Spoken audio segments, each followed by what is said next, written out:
బ్రహ్మా కుమారీస్ ఆధ్వర్యంలో శ్రీరామనవమి వేడుకలు సిద్దిపేట. శ్రీరామనవమి పర్వదినాన్ని పురస్కరించుకుని ఆదివారం నాడు సిద్దిపేట పట్టణంలో బ్రహ్మా కుమారీస్ ఆధ్వర్యంలో శ్రీరామనవమి వేడుకలను ఘనంగా నిర్వహించారు.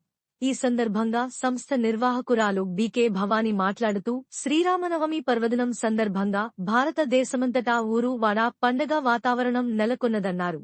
ప్రజలందరూ కూడా అంగరంగ వైభవంగా శ్రీరామనవమి ఉత్సవాలను జరుపుకోవడం ఆనందంగా ఉందని అన్నారు.